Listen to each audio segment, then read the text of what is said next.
Allora leggiamo, voi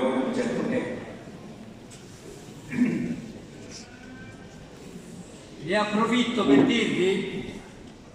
è l'irlandese che parla, ne approfitto per dirvi che in questo momento io sono particolarmente felice perché ho restituito a Don Bosco quello che lui mi ha dato.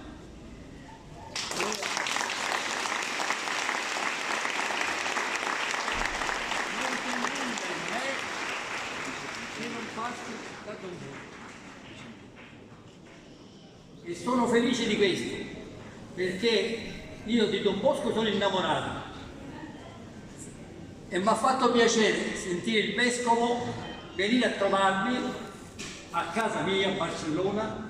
per dirmi: se a Don Irlandese gli spacchiamo il cuore ci troveremo Don Bosco.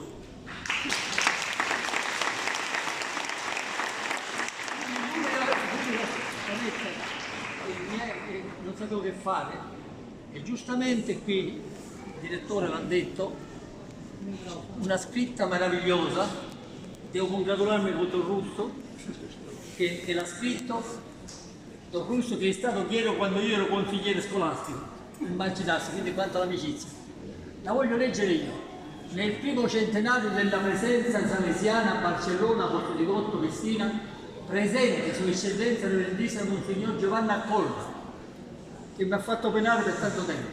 arcivescovo e archivandile di Messina, il suo ausiliare Sua Eccellenza Monsignor Cesare Di Pietro consacrò, dedicò esattamente dopo tanti anni questa nuova chiesa dell'oratorio salesiano San Giovanni Bosco il 7 dicembre 2024. Grazie a Dio, a Maria Auxiliatrice e a Don Bosco, e meno male che sono ricordati il benefattore sacerdote apostino irlandese che sono io, i salesiani, la famiglia salesiana se ne è presente, il consigliere della pastorale giovanile Don Miguel Angelo Garcia Alfrede, il dottor francese, il tedesco, il spagnolo, nell'anno giubilare 2024-25, a perenne ricordo posto 31 gennaio, festa di San Giovanni Bosco 2025.